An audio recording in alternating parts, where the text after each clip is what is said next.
Good morning, everybody. It's time for Morning Manna. And this morning, I want to have a special edition of Morning Manna.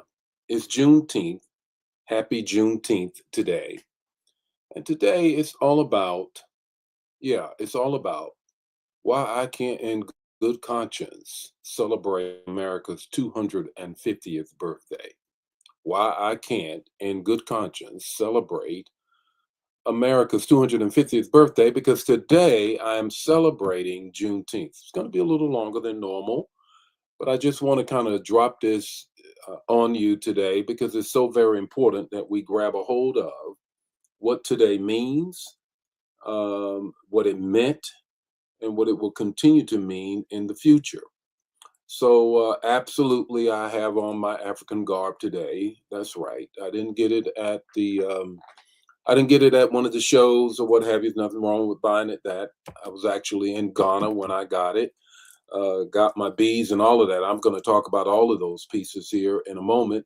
But today, I really want to drill down deep. Really want to drill down deep into talking about today's Happy June and why I cannot, in good conscience, celebrate the 250th birthday of America that will be in a couple of weeks from now. Yep, can't do it, won't do it. But I want to give you the basis of that. And to that end, because this is a special edition, I do want you to even do it right now. Go ahead and share this. Go ahead and share this because I do want to get this out here. Want to get this out here. I think it's really important. Paul said this. Paul said this. He said, I would not have you ignorant. Not an insult, not a shade, just a quote from a scripture. And really, what he was saying is that he needed to really help those that whom he was shepherding and pastoring to know what is it meant to be free in Christ and free from the laws. He said, I would not have you ignorant. So that's what we're going to talk about. So give me another minute or two. I really need you to share this. I want to get this word out. And this morning, the manna is all about why I just can't. I won't. Never again. 4th of July, 250th. It could be one day. I ain't doing it. But I am going to celebrate today. I am going to celebrate today. You already know it. You already know it. So please share the manna. Let me greet some folk, and then we're going to get into the manna on this morning. Going to get into the manna on this morning, and that's all about Juneteenth. Juneteenth. Why I can't, in good conscience, celebrate um, 250th birthday of the country in a couple of weeks from now. So let's get with it. Good morning, Ramona. How are you? Liz, how are you? Deacon Joe, how are you on this morning? Winnie, how are you on this morning? Minister Yolanda, how are you doing on this morning? Fawn, how are you on this morning? Good morning, Arlene. How are you? That's right. Shout out to the Manna fam. It's Juneteenth. Happy Juneteenth. Good morning, Liz. How are you? Valerie, how are you on this morning? Pamela, how are you? Deborah, how are you? Brother Nesbitt, how you doing? I was too busy yesterday to come in there to practice. I was doing stuff. Good morning, Laura. How are you on this morning? Elder Mobley, how are you? Nita, how are you?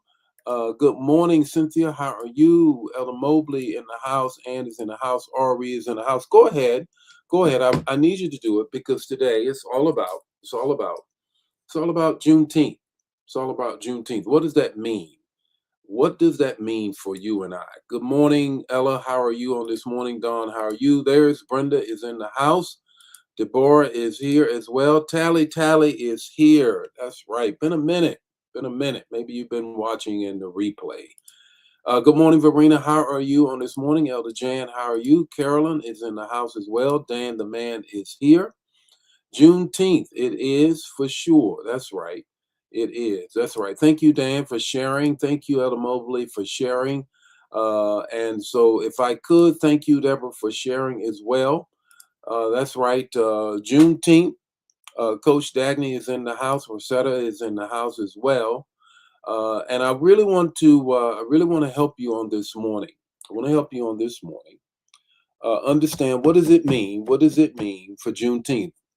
And if you want a title for today, how in good conscience I will not celebrate the 250th birthday of the poet. Now, I know that's in contradiction of some say if you help build a country, why you can't celebrate. I'll talk about that.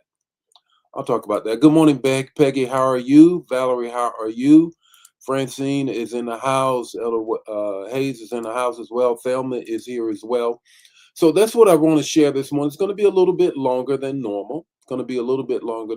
So let's go ahead and get with it. Good morning and welcome to Morning Manna, where in 5 minutes or less, you're going to get an impartation with the text, the talk, and the takeaway.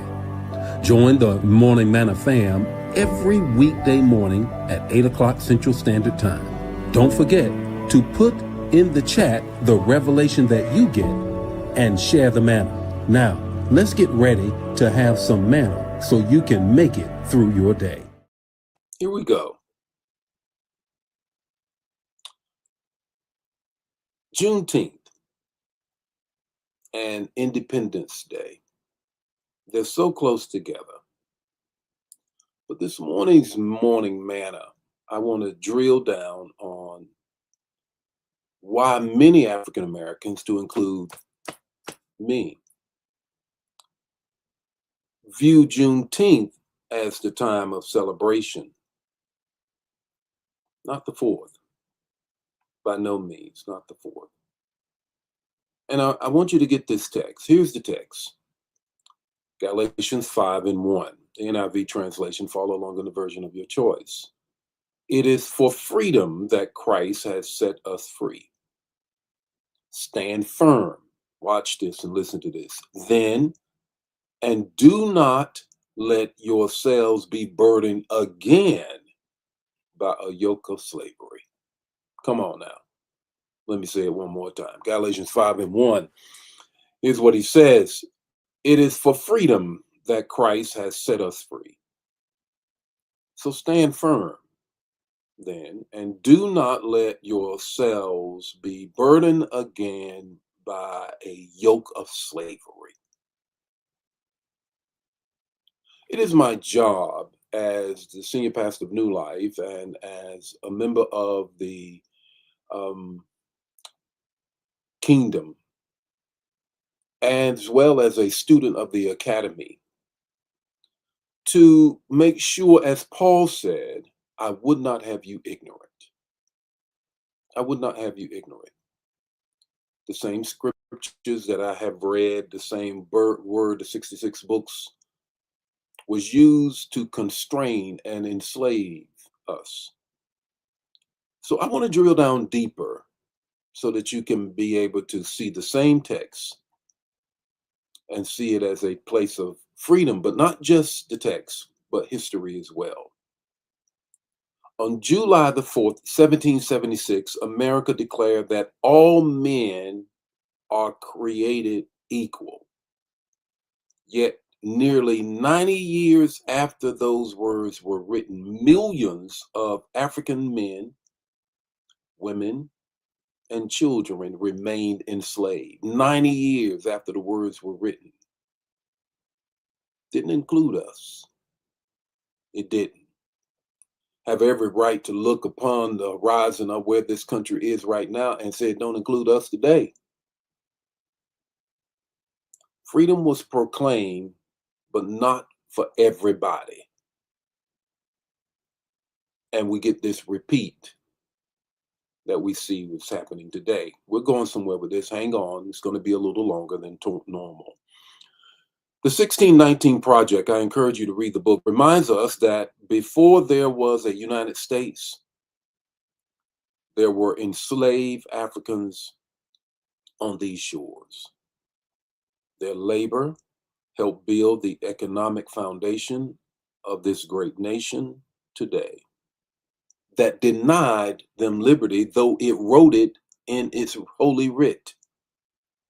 While America celebrates 250 years of independence, Juneteenth, watch this, reminds us that African Americans did not fully experience that promise in 1776.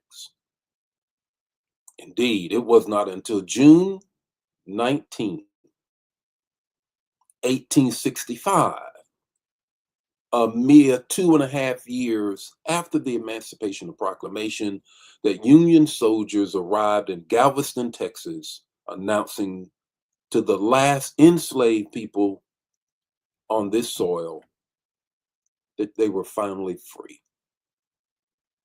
For many Black families, Juneteenth is not simply a holiday. This family include us too. It is the day freedom finally reached our ancestors. Oh, yeah, let's be honest. Enslavement also included those who helped enslave us. But at the end of the day, it doesn't make it right. That is why I celebrate. That is why I celebrate. And Juneteenth. I don't hate America. I wore its cloth for 21 and a half years. So I just push back on anybody that say, "Oh, you hate America. You don't love it. You need to leave." Be quiet. Just chill out. It's my right, and I'll use it.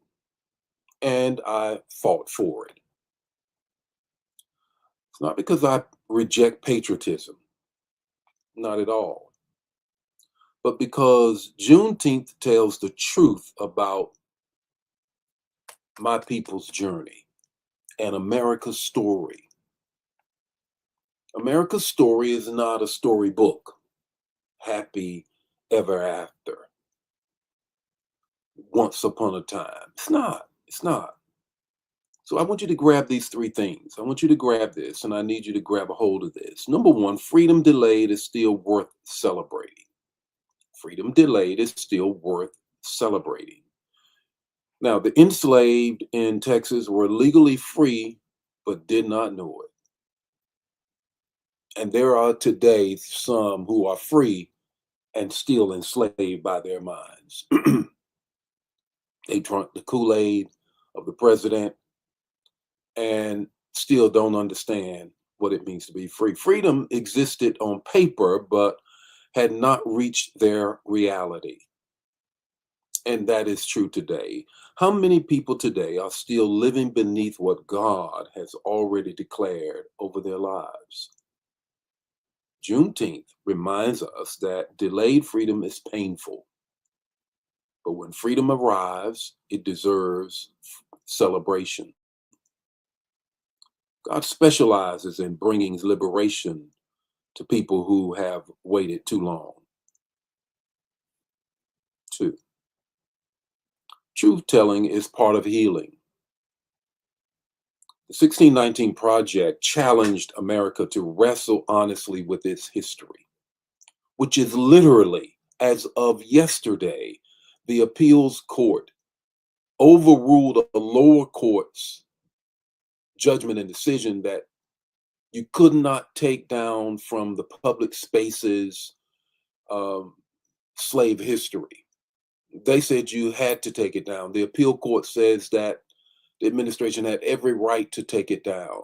Our history is being erased before our very eyes. And that's not being taught or preached over the pulpit. If it's not, check who's preaching and teaching and speaking into your life.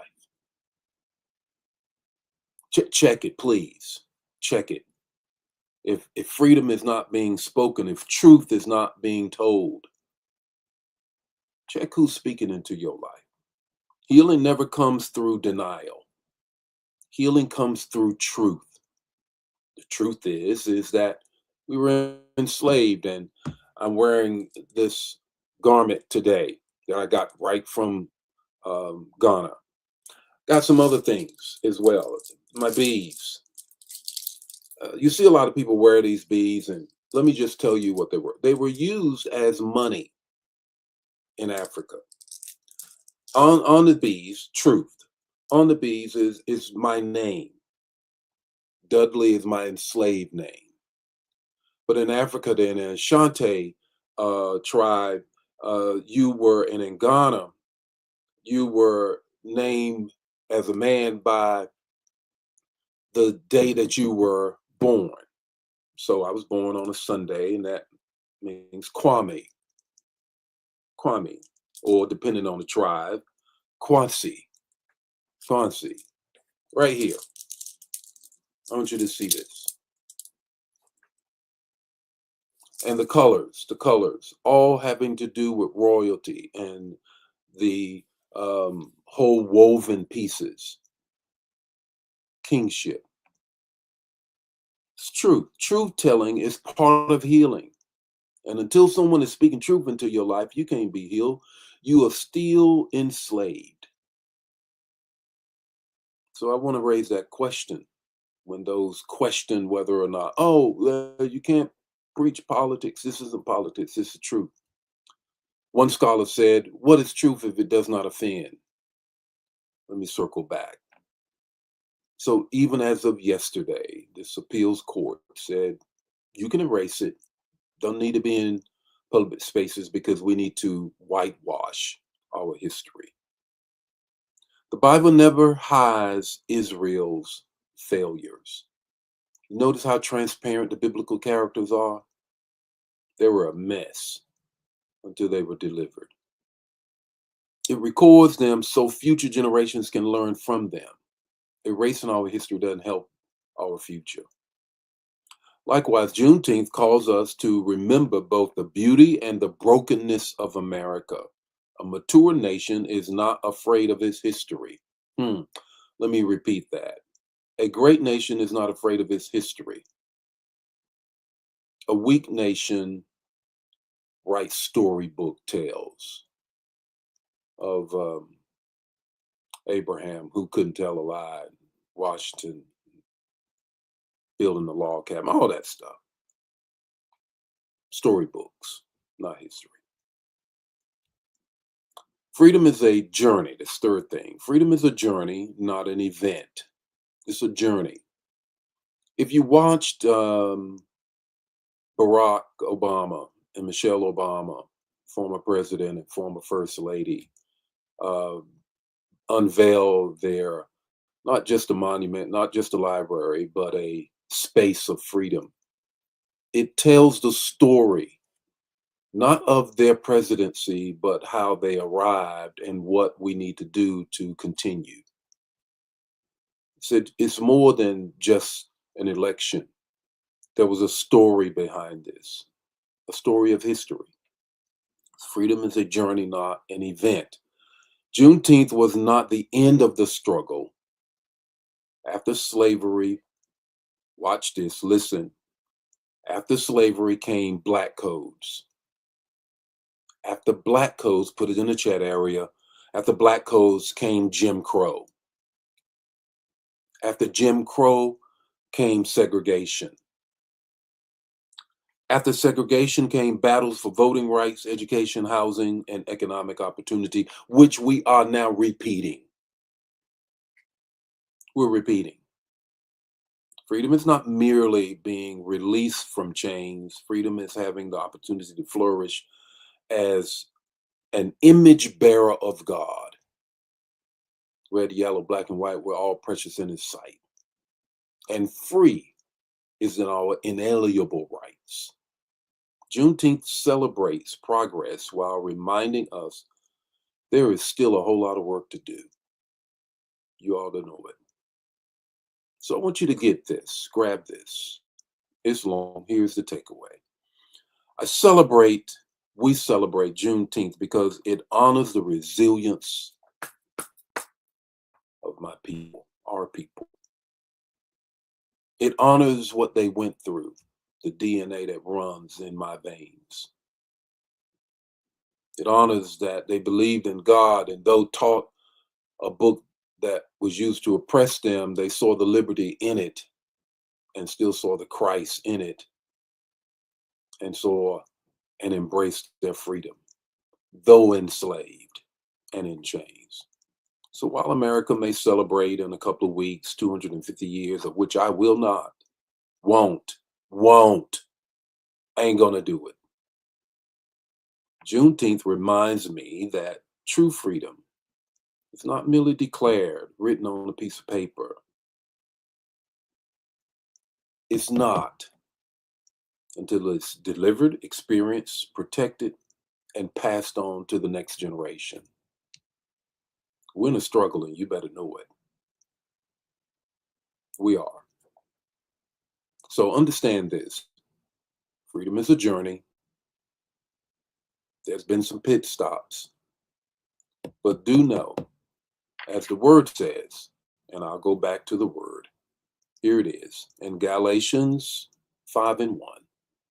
It is for freedom that Christ has set us free. Christ set me free, not the Declaration of Independence. So stand firm then, and do not let yourselves be burdened again in the yoke of slavery, even on your mind. The Lord be with you today. Happy Juneteenth. Share this. If it bless you, bless somebody else. Don't keep it to yourself. I'll see you Sunday. Got a word for you. It's Father's Day. Don't miss it. Don't miss it. We got a great word, a great whole day for the men. And then next week with Morning Manna. God bless you. Share the manna.